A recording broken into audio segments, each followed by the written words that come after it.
Hey, what's up, everyone?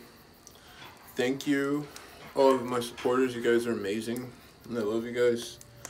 And I love everyone else who's watching. You guys are all amazing. Seriously, though, if you want me to answer any questions, DM me, and I got you. 100%. Today, I want to do something Synastry based because I'm getting a little bored, and this one is something that really hits me in the heart because Synastry, in my opinion, is something that we can use to find the most empowered energy. And being a Scorpio sun, I'm really obsessive about power, okay? And going really deep, learning about things that make zero sense to most people because it's so deep, and bringing it to the forefront so that we can study it. So that's why I'm here right now. And I hope you guys enjoy this video. And thank you. Today we're looking at Howard Schultz's chart. He wrote a biography about Starbucks. How he started from one store named something completely different. I read most of the book. It was named something completely different, right? And it's such a nice read, oh my god, because he's more compatible with me, and we'll get into this, but the way his book is written, what he wrote about how he started is he started with one store, and he looked up to the people that started Starbucks. He didn't own Starbucks to begin with. Funny thing. He went off somewhere around, I think France or somewhere foreign, and he learned all their styles and how beautiful all their coffee was and how intricate they were, how much they cared about their customers, how they didn't burn the milk, how they only cooked the milk one time. They were so intricate. And he loved that, and there were so many. So he was just going to a bunch of different coffee shops. I'm sure he's all jittered up afterwards, and it's probably really funny to hear someone like that talk, you know? Besides that, my point is, that's how he got inspired. And what he did with that inspiration is he came back to wherever. I think he's from America, but I'm not sure. But yeah, he went somewhere foreign and then came back home, and he started creating this idea in his brain. And he's like, hey, boss of Starbucks, because at the time there was only one Starbucks, and the boss, he was talking to him. He's like, dude, we should do this with coffee. And they're like, dude, get out of here, you're fired, basically. Not really, but he didn't give up on his idea, and he left that company, and he looked up to them. He left them, and then he starts his own coffee company, and then he builds his coffee company up so much, and he's super proud of himself. And then lo and behold, Starbucks wants to sell him their building, their name, their everything. And he said that he almost didn't buy it because it was way too much, and he had to get like $15 million donation kind of vibe. But it's really cool. That's really, really cool. That is awesome. That is really cool, and I love that. I love the beginning of this book, and I'll definitely recommend it. Okay, period. That's a really good book. So we're going to go into his personality now. Now, because that's the reason why I think the book is good. So I would recommend it to people more like me, but I wouldn't recommend it to everyone, because everyone's not like me, and everyone's not going to be inspired the same way I get inspired, and I respect that. Thank you for being so multicultural, so textured, so intricate, so special. You guys are so special. Thank you. Okay, so here we go. So Howard's sun sign is in Cancer, and my sun sign is in Scorpio. Cancer and Scorpio have a cool relationship. It's more emotional based. So we have this emotional based communication, which is cool. That's cool. Emotional, everything is understood amongst communicating. Everything flows really well. It's like magic kind of vibe. Some people say Scorpio and Cancer cute together in a relationship, whatever. Anyways, next we have Moon. Moon, this author's moon is in Libra. My moon is in Leo. So I'm really prideful. And Libra is also quite dignified, we can say. Libra is dignified.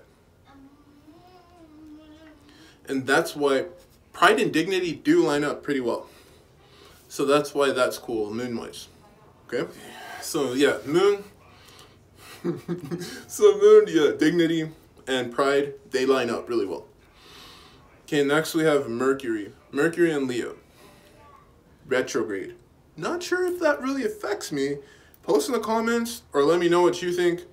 Someone help me, because that's crazy. I didn't really think about retrograde. We're not going to go into retrograde. It's not relevant right now. But retrograde is when planets go backwards. So they kind of make everything confusing. And nobody likes retrogrades.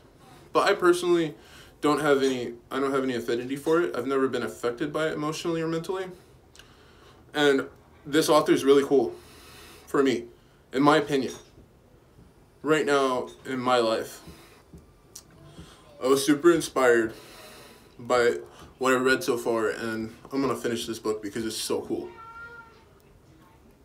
I'm super grateful dude wrote it, so thanks.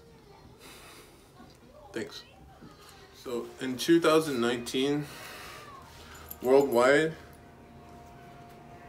there were 31,256 Starbucks stores. So that's pretty big. Yeah, COVID's probably messing them up pretty bad right now, but I'm pretty sure people still go through the drive-thru. I haven't, but pretty sure Starbucks is still alive and kicking pretty well. Okay. And goddamn it, I hope they stay that way. Okay, because my wife loves them, right? Anyways, so his Mercury is retrograde in Leo. So my Mercury is in Libra. Libra is very balanced, and as I said, there's another word which you could use, judgmental Libra, because Libra has to play the judge. They have to sit on the podium and they have to start the court, and then they have to find out whether or not this person did something wrong or this person did something wrong. So they're very judgmental, okay, because they have to be responsible for balance. It's a very big deal to stay balanced, okay? And Leo is prideful. So pride is very important. It's very important for Leo to be prideful, because that's how they become who they are. That's how they embody their selfness. So very relevant. Those are kind of topsy-turvy on our charts like that. That's funny. Venus is in Gemini. And Gemini is very talkative. My Venus is in Libra, which is also very talkative, because they gotta figure out which one is right. Which one is right. And they're both air also. Gemini is air, Libra's air, and Leo is fire. So, and then mine, Leo and Libra air. So they all culminate really well. Air and fire go really well together, and fire and earth go, and earth and water go really well together, okay? Next we have Mars in Cancer. I do kind of have a little bit of a inconsistency with this person, but mostly it's cool. So I'm getting inspired. I'm getting lifted up mentally. Mars is partly why I'm not so lifted up by this author, because his Mars is in Cancer and mine is in Aries. Cancer and Aries don't get along very well, because Aries is like the god of war and agility, has agility powers, right? And Cancer is the god of structure. I'm not sure which god he is yet, because I haven't gotten into that yet. God of the moon. Cancer's moon god. Okay. And there's just no way they communicate very well together, because Mars is aggressive, and Cancer is more about stability and structure and home and love and nourish. Okay, we have Mars, Cancer, Sun, Cancer, nurturing. You know? My sun's a Scorpio, so that's cool up there. But down here, it's not really. Gemini and Jupiter. My Gemini's in Jupiter. How to talk yourself up. That's what Gemini and Jupiter does. So the story I talked about in this book is really motivating because we both have Jupiter and Gemini. So I'm very motivated by looking at the Jupiter because my Jupiter is the same. So it's this growth pattern explaining how you grow. The beginning of the book is this growth pattern explaining how you grow. Communicating. Okay? You have a boss that you like, you love coffee, you go to another state to try to help your boss, then you come back to your boss and you say, hey boss, I got all these cool ideas, man. And you try to talk his ear off and he's like, fuck off. So you fuck off. But you still have all these cool ideas. Either you manifest them or you just stay in the rut and just let them fade away. But the main goal in growth-wise for Jupiter is to communicate and then activate. Communicate and activate. That's what Jupiter does in Gemini. Okay, so that's how that works out. Okay. In contrast, my wife's Jupiter's in Cancer, right? So her Jupiter, she would comfort and then comfort self. Comfort self. So that's different, you know? Completely different vibe. One's lighthearted and the other one is stern, okay? Air is really stern. Water is light. Okay? That's a lovely way to explain it. Next we have Saturn in Libra. My Saturn is in Sagittarius. Saturn in Libra, very judgmental, as I said. Sagittarius is very excruciatingly curious. They're literally excruciatingly curious. And they love preaching. And as we said before, Libra likes people that talk so they can understand, so they can learn, so that they can determine which is good and which is bad. So that grouping goes pretty well together. Okay? We're just going through the 7 signs, 7 planets, because they're the most relevant in communication. And they're also, believe it or not, they're also associated with the days of the week. There's 7.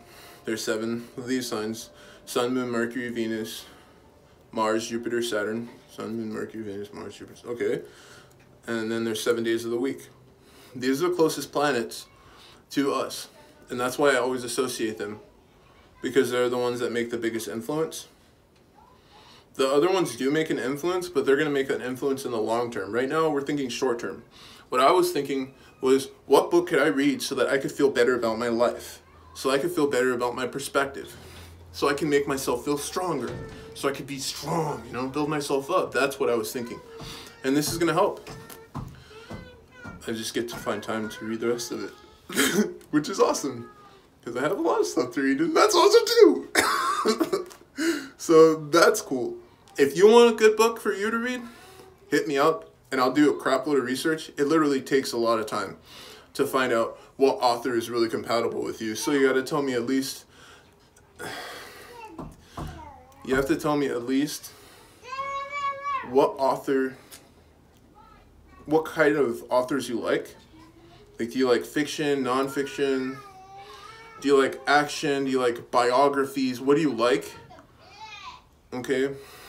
If you tell me that, and then your birthday and your year. You don't have to tell me your time, because we won't go too deep, because you can't really find authors' birth times on Google. It's not that easy. So we're just going to go with the 7 signs. Okay? The rest ones will affect how you feel motivated by the author, but the biggest thing is to take conscious control and take advantage of the opportunities that you have given to you. So if you want to learn better and be more happy, if you have a perspective, if you have a feeling that you want to develop, then you need to pick an author that's going to rise that energy out of you so that you can become more of what you want to be. Okay? You already know what you want to be. Trust me. It's already inside your heart. When you came on this earth, you already knew what you wanted to be. So just, yeah, birthday, and then telling me whatever else. If you want to tell me some authors that you like, that would help me a lot. But you don't have to. Thank you. And blessings, you guys. Enjoy your now, please.